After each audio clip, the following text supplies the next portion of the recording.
There's a specific kind of silence that should terrify you. Not the silence of peace. The silence of a warning system that stopped working, so gradually that you never heard it go quiet.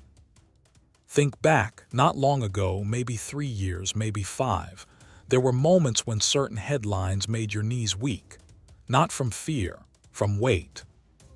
A report about Israel, a financial collapse beginning somewhere, a new law that crossed a line no law had crossed before. And something inside you would go still and you would pray, urgently, genuinely, like the news was a knock on heaven's door that you were compelled to answer. Now think about today. The headlines are worse. The lines being crossed are more serious. The world is accelerating toward every threshold Jesus described. And you feel nothing. Maybe mild concern, maybe a fleeting thought, someone should pray about this. But the urgency, gone, the weight, lifted. The silence where alarm used to live, so complete you stopped noticing it was silence at all. That numbness is not maturity, it is not wisdom, it is not peace. According to one of the most precise prophetic statements Jesus ever made, it is a symptom, and it has a name in Greek that will change how you read Matthew 24. Stay with me. In the next several minutes, you will understand exactly what has happened to your prophetic instinct, and more importantly, what can be done to recover it. Because what Jesus described in Matthew 24:12 was not a character flaw. It was a mechanism, one that was designed to be used against you. And once you see it, you can't unsee it. Matthew 24, verse 12. Jesus is answering his disciples' question about the signs of his return. He lists the escalations, wars, rumors of wars, lawlessness increasing. And then he says something that gets preached far less than it deserves. Because lawlessness will abound, the love of many will grow cold. The word translated grow cold in the original Greek is psuchesthai. Scholars translate it as to be cooled by a blown breath. The sensation you get when you step outside on a winter morning and the first gust hits your face. Not a freeze, not a sudden collapse. A gradual, patient, almost imperceptible lowering of temperature, caused by constant, sustained exposure to cold air. That image is not accidental. Jesus was not describing a dramatic spiritual collapse. He was describing a process so slow, so consistent, so unremarkable that most people experiencing it would never identify it as danger. They would simply wake up one day and realize, if they ever thought to check, that the fire that once burned inside them in response to prophetic reality had become a warm glow, then a faint warmth, then the memory of warmth. Now here is where this gets uncomfortable in a way no sermon from the 1800s could have anticipated. The enemy of your soul doesn't need you to stop believing in end times prophecy. He doesn't need you to argue against Matthew 24, to dismiss the signs, to mock the urgency. All he needs, all he has ever needed, is for you to be exposed to the signs enough times, in enough formats with enough frequency, that they lose their ability to move you. There is a process in cognitive science called semantic satiation. When you encounter the same word, or the same image, or the same alert often enough, your brain begins to reclassify it. Not as signal, as noise, as background, as part of the environment that simply exists. Picture a smoke detector that has gone off so many times in a building that the people inside have learned to walk past it without breaking their stride. The alarm is still sounding, the emergency is real, but the human sensor in that building has been trained into silence, not by deception, by repetition. This is what the information age has done to the spirit of prophetic watchfulness in millions of sincere, Bible-believing Christians. Not through false doctrine, not through apostasy, through volume. Think about what it means that you can now receive dozens of prophecy-related updates before breakfast. Israel in the news again. Global economy in crisis again. Natural disasters accelerating again. Wars and rumors of wars again. Each one true, each one significant, each one a data point in a picture that should make every follower of Jesus stop and feel the weight of history turning.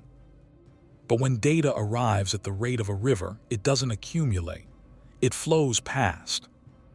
And quietly, without you choosing it, without you noticing it, the psuchesthai happens. The cold breath does its work, and the sensor goes silent. Here is the reversal that reframes everything.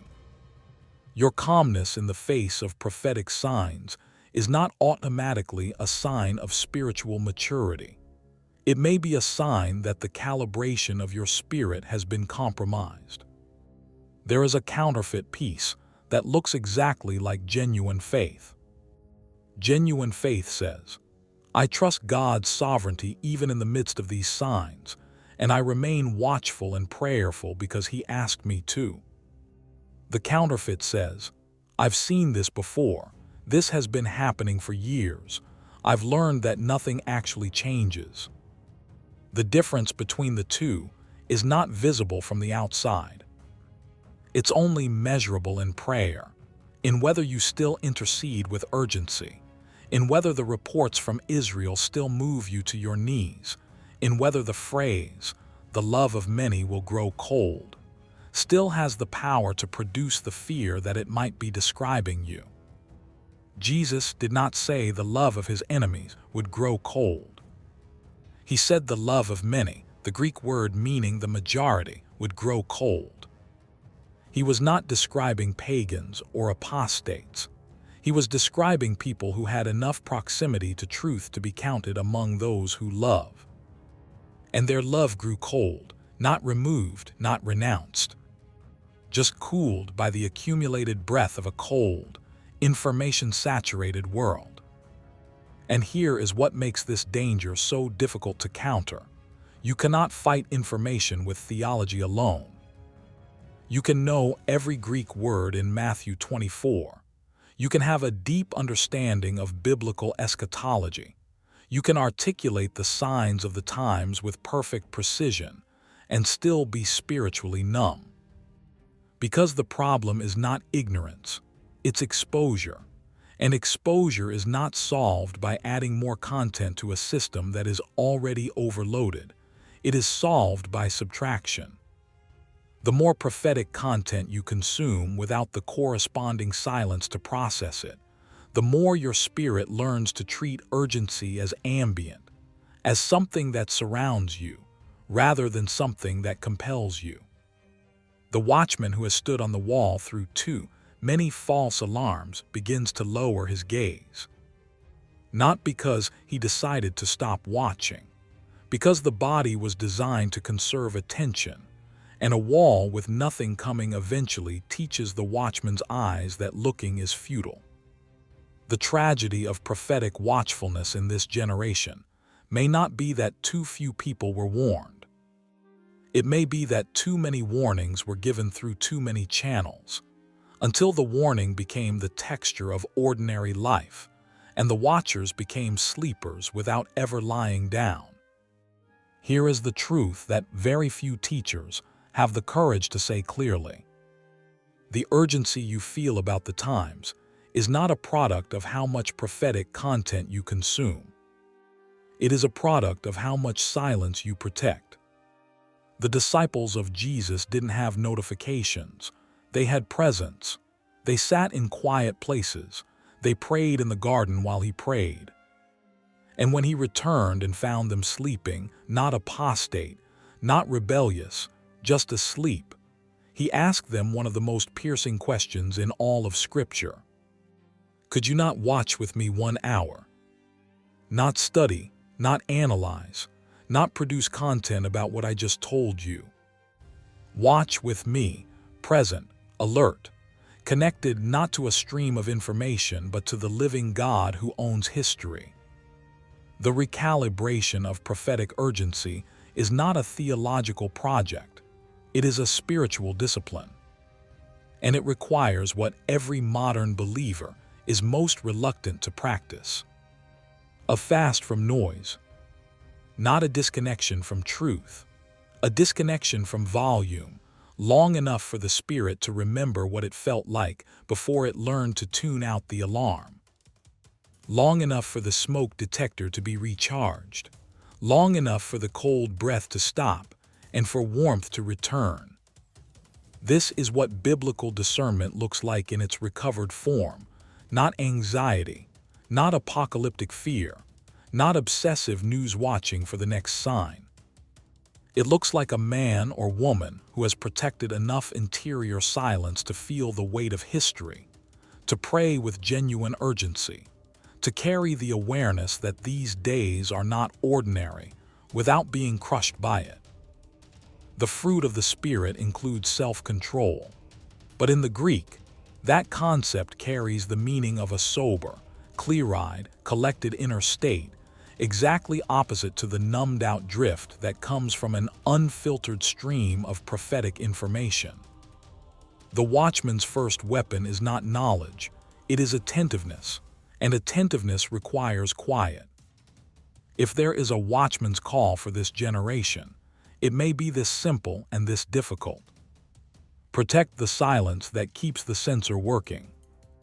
Because the day is coming, Jesus said it plainly, when what you do with prophetic urgency will matter far more than what you know about prophecy.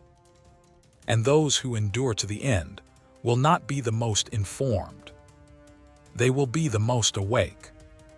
The watchman who no longer feels the weight of the night has already fallen asleep. The question is not whether you know the signs. The question is, do they still move you? If this video helped clarify something you've been feeling but couldn't name, that's the prophetic sensor coming back online. Subscribe to stay awake with us, and share this with someone who needs to hear it.